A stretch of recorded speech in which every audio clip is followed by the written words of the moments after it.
XRP is going to $15 and Ethereum is going to go to $65,000 and Bitcoin to 1 million. Yes, you heard that right. There's someone on Twitter that has made a $2 million bet that Bitcoin would reach $1 million per BTC crypto. And he bet that Bitcoin would do a 35x from today's prices to reach $1 million per Bitcoin in the next 90 days because of hyperinflation. He thinks that in the next 3 months, there's going to be something massive that happens to the value of the dollar, and that the Federal Reserve and that governments around the world will have to print trillions and trillions of dollars, and they will devalue the value of the dollar so much that Bitcoin will reach $1 million in the next 90 days. Yes, I know that sounds crazy, but that is a bet that the previous CTO of Coinbase, the largest crypto exchange in the United States, has made, and he is betting someone on Twitter over $2 million that Bitcoin would reach $1 million. Now, what do I think of that? Because, well, I think a lot of things of that, but number one, if Bitcoin were to reach $1 million, that's a 35x from today's prices. So XRP, if it were to also 35x in value, it would reach $15 per XRP. And Ethereum, if we were to do a 35x, it would also go to about $65,000. So ask yourself, do you think that that's realistic? Do you think that will happen? Well, I want to hear from all of you, but me personally, what do I think? I think that this person that made this very public bet has a lot of Bitcoin. Okay, he's the ex-CTO of Coinbase, and he worked with Coinbase years ago. So that means he bought Bitcoin at a much lower price than today.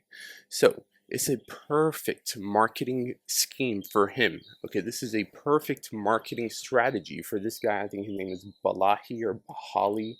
I don't even know his name. I've never heard of him until this bet has been made. Like, it's been all over the news, but he has a lot of Bitcoin. And his bet alone has made a lot of people jump into Bitcoin in the past few days and push the price of Bitcoin up.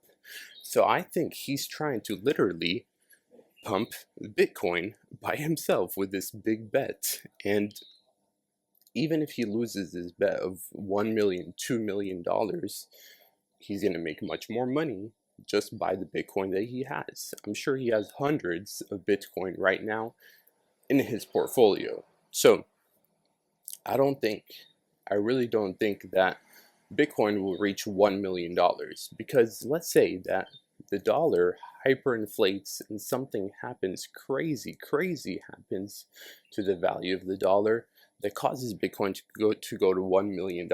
Honestly, I don't even think I would want to live in that world.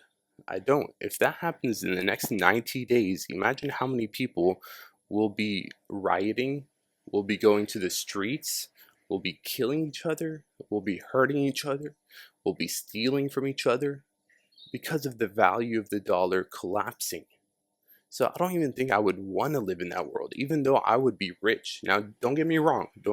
I would love to see that happen for my portfolio because I'm still invested in crypto. I still have my positions. Okay, so my cryptos will also do very well. But imagine those people that are not prepared. And a lot of people are not prepared, okay? And those people will literally riot. They will steal from each other. They will hurt each other. It's not going to be good. It's not going to be good. So I don't think it's going to happen. And honestly, I don't want it to happen that fast. I think Bitcoin can reach 1 million, yes, but hopefully it takes a few years. Hopefully it does not happen in 90 days. And if it does, I will be prepared. I'm not trying to spread FUD. I'm just telling you that the world will go crazy. Your neighbors, yes, you watching, your neighbors will probably try to come steal from you or come hurt you because they see that, yes, you made a lot of money. Now you're rich, but they're poor and they want what you have. So think about that. Do you really want to live in a world where Bitcoin goes to $1 million now in the next 90 days? I don't. I really don't.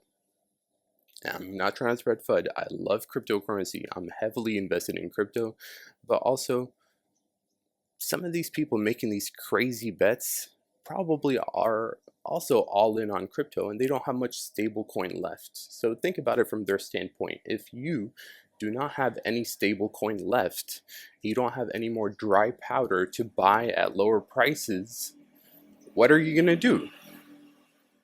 You're probably going to try to pump the price of your bags up because you cannot afford for the price to go down more because you do not have any more stable coin left. There's a lot of people like that right now. There's a lot of people that don't have any stable coin left either. So if we do crash, they're not going to be able to buy. But on the other hand, those people that are super bearish and think that Bitcoin is going to go to 5K or 4K, those people also are not invested right now. They're maybe sitting on 100% in stablecoin or 100% in cash.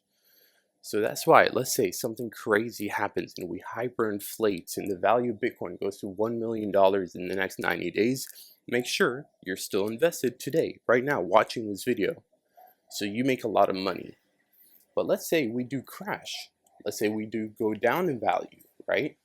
You want to make sure that you have cash on the side right now, so that way you can take advantage of the low prices when they come. So you need to be ready for both cases. Okay, if we crash or if we pump, you need to be ready. So I just wanted to give you my thoughts on this because literally I've been seeing it everywhere on Twitter, on YouTube, on social media, people writing articles about this guy Bahali, I don't even know what his name is, but it's a very public bet and people are running with it. And I think that's why we've been seeing the price of Bitcoin pumping in the past few days. Yes, the Federal Reserve has injected some money, but it's not QE. Okay, that's another video I can make right now about how a lot of people think that the Federal Reserve has started QE, quantitative easing, which is basically pumping money into the markets, but that's not true. That's not true. What they did is give out loans to banks at a higher interest rate than before. So these banks, instead of having to sell their bonds before maturity, they could just take out a loan and pay their customers with those loans instead of having to sell their bonds at a loss. So that's what happened, and it's not QE per se, because this is going to be a limited loan that ends pretty soon. Okay, so banks have to take advantage of it. And just think about it, every time that the Federal Reserve has injected money or made it easier to borrow money for banks and for people, every time they have done that, that has signaled that something is about to break, that some black swan event is about to happen. So let's say we do crash, you will be ready because you have cash. But let's say we pump, you will enjoy the pump because you're also invested. So be ready for both cases. I say this all the time on my YouTube channel, okay? There's a lot of YouTubers that will tell you to go all in right now. And there's a lot of YouTubers that will tell you, do not buy because we're gonna crash. But me, I tell you to be ready for both cases. Whether we go up, you're ready. Whether we go down, you're ready. So that's my 2 cents on XRP going to $15, Ethereum going to 65,000, and Bitcoin to 1 million.